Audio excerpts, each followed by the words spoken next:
જૂનાગઢમાં બોગસ સહકારી મંડળીઓ બનાવવાનું એક બહુ મોટું કૌભાંડ સામે આવતા ખેડૂતોમાં ઉગ્ર રોષ જોવા મળ્યો। ખાંભા ગામ બાદ હવે કાલસારી અને પિયાવા ગામમાં પણ ખેડૂતોની નકલી સહીઓ કરીને બોગસ મંડળીઓ ઊભી કરવામાં આવી છે। આ ઘટનાથી નારાજ ખેડૂતો મોટી સંખ્યામાં વિસાવદર પોલીસ સ્ટેશને ન્યાયની માંગ સાથે દોડી ગયા હતા।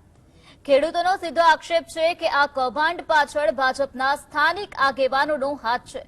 જોકે પોલીસ આ સત્તાધીશોને બચાવવાનો પ્રયાસ કરી રહી હોય તેમ જિલ્લા રજિસ્ટ્રારના આદેશ બાદ જ કાર્યવાહી થશે તેવું ગાણું ગાઈ રહી છે, જેથી ખેડૂતોનો ગુસ્સો સાતમા આસમાને પહોંચ્યો।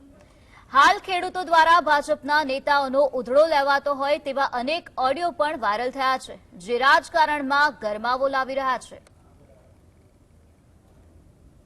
મારી જે બનાવેલી છે ને એ મંડળીમાં કોઈના નામ નથી। મેં દેવજી બાપાને કીધું તમને એનું પીડીએફ મોકલી દઈ, અને આમાં જો કોઈનું નામ છે બરોબર અને કદાચ હશે હું જોઈ લઉં છું ઓનલાઈન।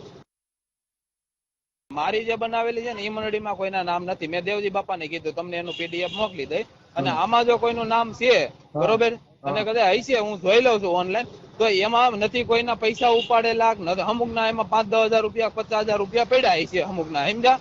નથી કોઈ ઉપર કઈ લીધેલું, અને તમને 2-3 કલાકમાં એનું હું તમને કાગળિયો કાઢીને આપી દઉં, તમે એમાં ક્યાંય સવો જ નહીં એવો, બરોબર? તો એને મને શું કીધું કે કેસ કરવો છે કે, સમજ્યા? મેં તો કેસ કરવો હોય તો કરી ગયો તમે।